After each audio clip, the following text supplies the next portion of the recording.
दोस्तों आज मैं आपको इस वीडियो में इतनी सिंपल तरीके से और बिल्कुल देसी भाषा में आपको समझाने जा रहा हूं जो सेबी के द्वारा जो कुछ नियम जारी होने वाले हैं। तो ये नियम है किन किन पे लागू होंगे, किन को इनसे बड़ा नुकसान उठाना पड़ सकता है, ठीक है ना। और एक नए ट्रेडर के लिए किस प्रकार की अपडेट है, ठीक है। तो मैं आपका ज़्यादा समय नहीं लेना चाहूँगा।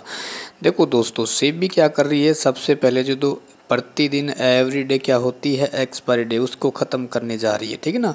तो वही देखो, जो जीरो हीरो ट्रेड करते थे ना, क्योंकि जीरो हीरो कौन करते थे, जो नए नए ट्रेडर होते हैं जिनके पास कम पैसे होते थे, तो क्या करते थे को वो 2-2 3-3 रुपए के कॉल और पुट बाय कर लेते थे, ठीक है ना। जिस साइड में मार्केट जाता था उस साइड में उसको प्रॉफिट हो जाता था और एक साइड में उसको थोड़ा बहुत लॉस हो जाता, ठीक ना।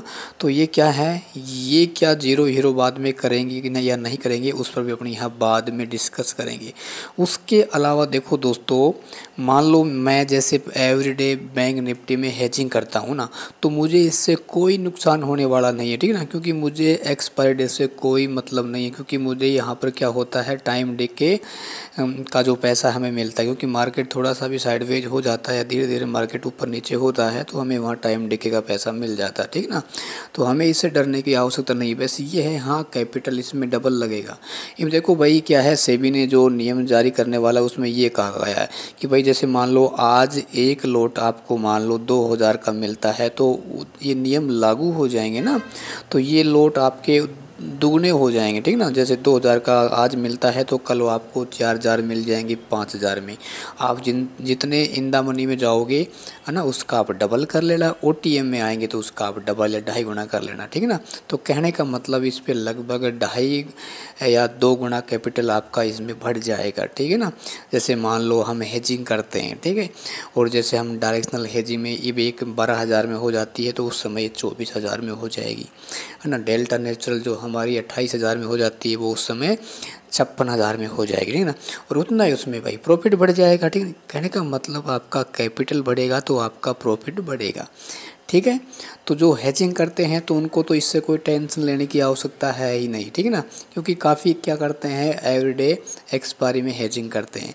लेकिन जो एक ही इंडेक्स में करते हैं उनको कोई टेंशन नहीं। देखो भाई, मैं तो सीधी सी बात है, शेयर मार्केट को आप बिजनेस की तरह यूज करो, ठीक है ना। क्योंकि भाई सेबी के नियम हैं वो हर साल हर 6-7 महीने में बदलते रहते हैं, ठीक है ना। क्योंकि सेबी है वो चाहती कि भाई किसी न किसी जो नए ट्रेडर हैं उसको ज़्यादा नुकसान नहीं हो, ठीक है। ये बिगनर क्या करता है कि भाई वो हीरो जीरो ज़्यादा करता है एक्सपायरी डे में। क्योंकि आपने देखा होगा कभी कभी एक ही कैंडल है 300-300 पॉइंट की बन जाती, 200-200 पॉइंट की क्यों बनती है, क्योंकि जो नए नए ट्रेडर आते हैं वो एक्सपायरी के दिन क्या करते हैं, जीरो हीरो करते हैं। तो मार्केट में उस समय बड़ा मूवमेंट आपको देखने को मिलता है, ठीक है ना। तो ये जो नियम जारी होने वाले हैं इनसे आपको डरने की आवश्यकता नहीं है। जब ये नियम लागू हो जाएंगे ना, तो आप देख लेना जो मार्केट में जो बड़ा बड़ा मूवमेंट आ रहा है, ये मूवमेंट नहीं आएगा। और जो हेजिंग करने वाले हैं उनका तो भाई साहब एक प्रकार से चांदी हो जाएगी, ठीक है ना। क्योंकि हेजिंग में फ़ायदा यही होता है, मार्केट का मूवमेंट करेगा तो आपको प्रॉफिट मिलता जाएगा, ठीक है ना। और यदि आप बायर हैं तो आपको डरने की आवश्यकता है नहीं, ज़्यादा इसमें डिफरेंस नहीं मिलेगा, ठीक है ना। लगभग 2 गुना इसमें आपका कैपिटल बढ़ जाएगा, ठीक है।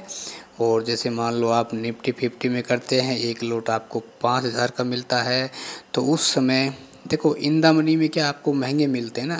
एटीएम पे जैसे मान लो आपको 3,000 का मिल रहा है तो वो आपको 6,000 का मिल जाएगा, ठीक है।